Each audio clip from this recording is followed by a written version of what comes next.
დღეს 11 აპრილია. წესითა და რიგით გუშინ 10 აპრილს მე ერთი დიდი ვიდეო ბლოგი უნდა გამეკეთები და ერთ კონკრეტულ პირზე. მაგრამ დამავიწყდა. ვერ გამახსენდა უფრო ზუსტი რო ვიყო. მე გუშინ უნდა მელაპარაკა და დღესაც კარგი იქნება თუ ვილაპარაკებ, მაგრამ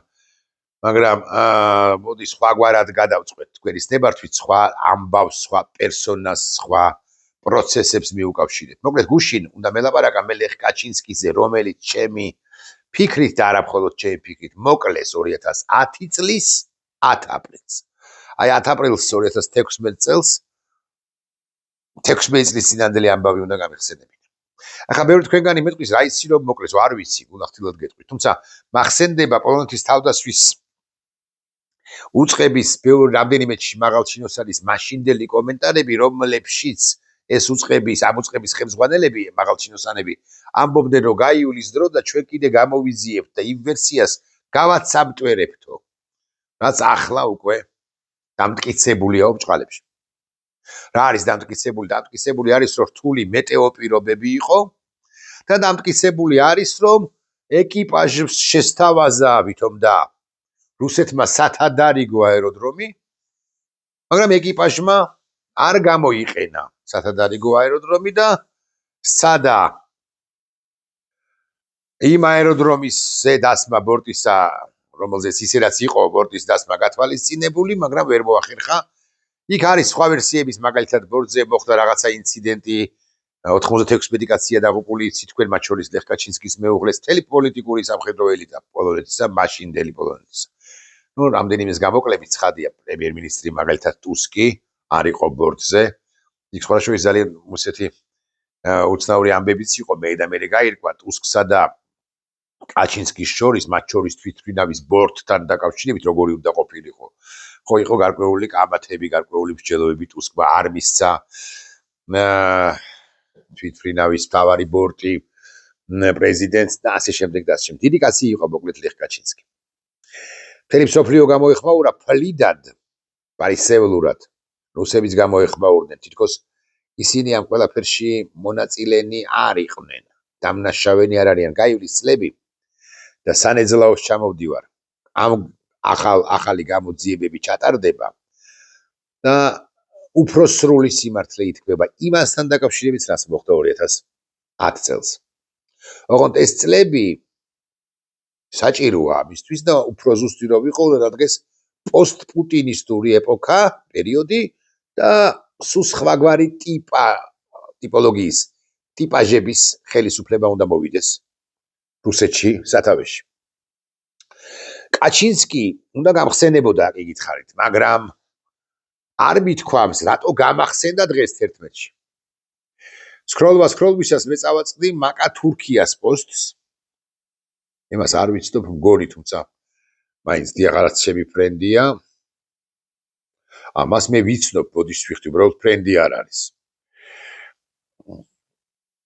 ფოტოების დავათვალიეროთ თუ მე დავათვალიეროთ, არ გვინდა დათვალიერება, მოკლედ მაკა თურქიას პოსტი შემომხვდა. და მაკა თურქია წერს ამგვარ რამეს, ოღონდ სხვა კონტექსტში, სხვა პერსონაზე, სხვა ქვეყანაზე, სხვა რეგიონზე, სხვა ვითარებაზე და წერს 1 საათის წინ. დაახლოებით. მაკა თურქია ამბობს, ახლა უფრო გამიმძაფრდა ეჭვი, რატომ დაშორდა არჩევნებამდე ნიკოლ ფაშინიანი, სომხეთის ლიდერზე ვლაპარაკობთ ამჯერად. ანას, ანუ მეუღლეს და პიარულად საკმაოდ წამგებიან ნაბიჯზე წავიდა. მართლაც ამ რამდენიმე ხნის წინ გავრცელა მეხივით გავარდა ინფორმაცია იმის თაობაზე, რომ ამდენი და ამდენი წლის, ამდენი და ამდენი ხნის ოჯახი, რომელიც შეზრდილი იყო ერთმანეთთან ნიკოლ ფაშინიანი და მისი მეუღლე ანა ფაშინიანი, უცებ დაიშალნენ, ოჯახი დაინგრა, დაშორდნენ ერთმანეთს. სხვადასხვანაირი ვერსია, მე ბევრი ვერსია არ მინახავს, მაგრამ სხვადასხვანაირი ვერსია გავრცელა, მათ შორის ერთ-ერთი ვერსია იყო ამგვარიც, რომ ანა ფაშინიანი ვერ უძლებდა საკუთარი მეუღლის ესწოდენ დაძაბულ გრაფიკს, განსაკუთრებით საარჩევნო პერიოდში. ზოგი ვერსია სასაცილოც კი იყო, მაგრამ მაგალითად არასასაცილო იყო ერთ-ერთი ანა ფაშინიანი რუსებმა შეიკრეს. რუსების აგენტი გახდა. რაც მე პერსონალურად ხო სასაცილოდ არ მეჩვენა ეს ინფორმაცია, ეს ვერსია. მაგრამ არც მთლად სერიოზულად არ მეჩვენა თუ მთლად გულახდილი ვიქნები. აი მაგა თურქიასეული ვერსია მე მგონი ყველაზე საინტერესოა ან ძალიან საინტერესოა. მაგა წერს კიდევ ერთხელ ვიტყვი, ახლა უფრო გამიმზაფდა ეჭვი, რატომ დაშორდა არჩევნებამდე ნიკოლ ფაშინიანი ანას და პიარულად საკმაოდ წამგებიან ნაბიჯზე წავიდა. რასაც ვუყურებ, ანა კლავისე ცხოვრობს, შრომობს, მოღვაწეობს, ხდება საზოგადოების სხვადასხვა წრეებს და ჩართულია საზოგადოებრივ საქმიანობაში, თითქოს ისევ პრემიერის მეუღლე იყოს. ფიქრობ, რომ ეს ავარია ფაშინიანმა გათვალა, აი მივედით საკვანძო წინადადებამდე და კაჩინსკისთანაც ნახეთ როგორ კავშირშია. კაჩინსკი უბრალოდ რუსებმა მოკლეს. დღეს იცით რა მოხდა? სომხური მედია წერს დღეს, რომ სომხეთში ნიკოლ ფაშინიანისა და მისი მხარდამჭერების თანმხლები ავტობუსი, პოლიციის ავტობუსში ავარია არა უგასწრებად, სომხეთში ნიკოლ ფაშინიანისა და მისი მხარდამჭერების თანმხლები პოლიციის ავტობუსი ავარიაში მოყვა. არის მსხვერპლი. სომხური გამოცემა News Am წერს, რომ 11 აპრილს დაახლოებით 7:50 წუთზე ქუჩა კაპარანის გზაზე შინაგან საქმეთა სამინისტროს პოლიციის Honda-ს მარკის ავტობუსი და Nissan-ის მარკის ავტომობილი ერთმანეთს შეეჯახა. წინასწარი მონაცემებით საგზაო შემთხვევას ერთი ადამიანი ემსხვერპლა. მოკლედ ფაშინიანი ამ ვერსიის თანახმად ანას ვერსიას მივყვეთ 1 წუთი ელოდება ელის რომ მასზე განხორციელდება გარკვეული ტიპის ზეწოლები კი არა. საერთოდაც ტერორისტული აქტები და მეუღლე გაშორებით განარიდა ამ პროცესს. იმიტომ რომ 10-დან 10 შემთხვევაში, 20-დან 20 შემთხვევაში, 100-დან 100 შემთხვევაში მეუღლეები საარჩევნო კამპანიას ატარებდნენ, როცა ერთად იყვნენ, ერთად. ანუ იმ ავტობუსში, რომელიც ახლა დაზიანდა და მხოლოდ ერთი სულა ჟღერს, ერთი დაღუპულია. მეტი არ არის. მაგრამ ხვალზე შეიძლება მოხდეს უარესი და უარესი. რუსებმა შეიძლება მოუწყონ ყველაფერზე წამსვლელები არიან და შეიძლება მოუწყონ ტერორისტული აქტი ცოლის წინააღმდეგაც კი, ან ცოლი დაზიანდეს, შვილების დედა. და მაგა თურქიასეული ვერსიით ნიკოლ ფაშინიანმა ეს გათვალა და აკი ამიტომაც დასცილდა, გაშორდა საკუთარ მეუღლეს. ეხლა ისმის კითხვა წამსვლელები არიან რუსები ყველაფერზე, ან ამაზე? თუ ის ვერსია რელევანტურია ჯერაც და მე მჯერა რომ კაჩინსკი მოკლეს ან სხვები მოკლეს და იცით რომ ნამდვილად მოკლეს სხვები რუსებმა სადა არა ლონდონში კლავდნენ ადამიანებს. მაშინ ეს ვერსია რატომ არ არის ადეკვატური და რელევანტური? რომ შეიძლება მოუწყონ ავტოსაგზაო შემთხვევა, რომ უცებ შეიძლება სნაიპერმა გაისროლოს საიდანღაც როცა იქნება მაშინ. რუსებს სასიცოცხლოდ სჭირდებათ რომ სომხეთში არ იყოს ფაშინიანის ნაირი ტიპი, კი არა სწორედაც რომ ფაშინიანი. მან არ გაიმარჯვოს იმ არჩევნებში, რომელიც ივნისშია დაგეგმილი. მან ფაშინიანმა არ მოსწყვიტოს საბოლოოდ და სამუდამოდ სომხეთი რუსული გავლენის სფეროდან. აქედან გამომდინარე რუსები ამ ვერსიის თანახმად მაინც და მაინც პუტინი კი არა, თუმცა რატომაც არა. უკლებლივ ყველანი, მოდი ასე ვიტყვი, საქმის კურსში არიან კი არა, განიხილავენ საკითხს, როგორ გაანეიტრალონ ფაშინიანი აქ სომხეთში ან ყურისძირში, ან როგორ უნდა გაენეიტრალებინათ მათ სხვა შემთხვევაში სხვა. კაჩინსკიც გაანეიტრალეს, კაჩინსკისთან მიმართებით მათ ჰქონდათ საკუთარი ვენდეტები. სხვა თუ არაფერი 2 წლით ადრე, 2008 წლის აგვისტოში, ანუ 2 წელიც არ იყო გასული. 2010-ში მოხდა მისი ლიკვიდაცია.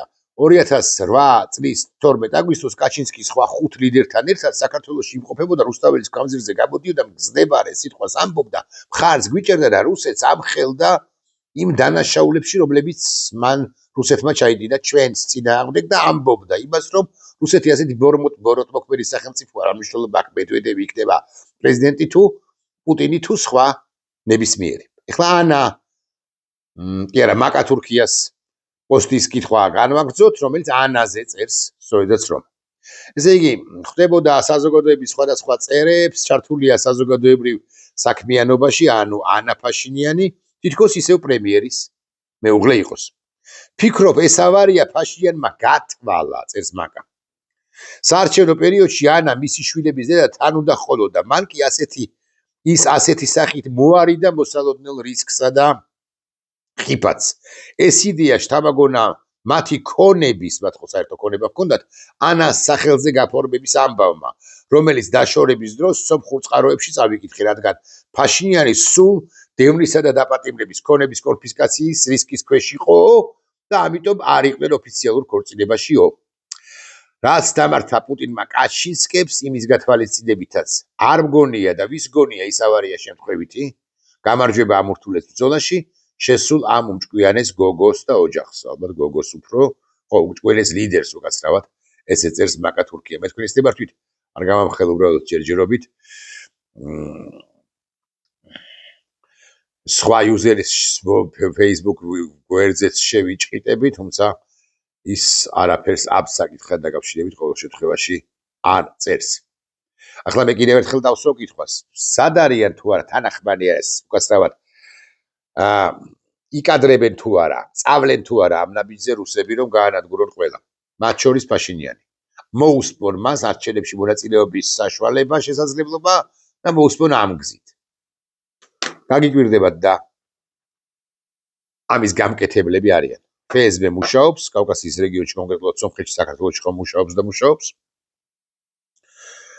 და ყველაფრის მკადრებელია უშუალოდ პუტინი. ხვალ უნდა დამარცხდეს ორბანი და ივნისში უნდა გაიმარჯვოს ფაშინიანმა. მე როგორღაც მოუგრეხთ კისერს ფიცოს სლოვაკეთის ლიდერს. მისი მოწევა მოთაფლა გაცილებით იოლი იქნება, ვიდრე ორბანისა, რომელიც სტროას ცხენია ევროპულ სივრცეში და დამოუკიდებლად იმისა, მას მხარს უჭერს თუ არა ტრამპი, ორბანი მაინც და ნებისმიერ შემთხვევაში დასამარცხებელია. მეგონი ასეც იქნება. ყველას ფიქრობთ. ნახვამდის. და კიდევ ფაშინიანმა უნდა გაიმარჯვოს, რომ ვიცოდეთ. სომხეთში. ნახვამდის.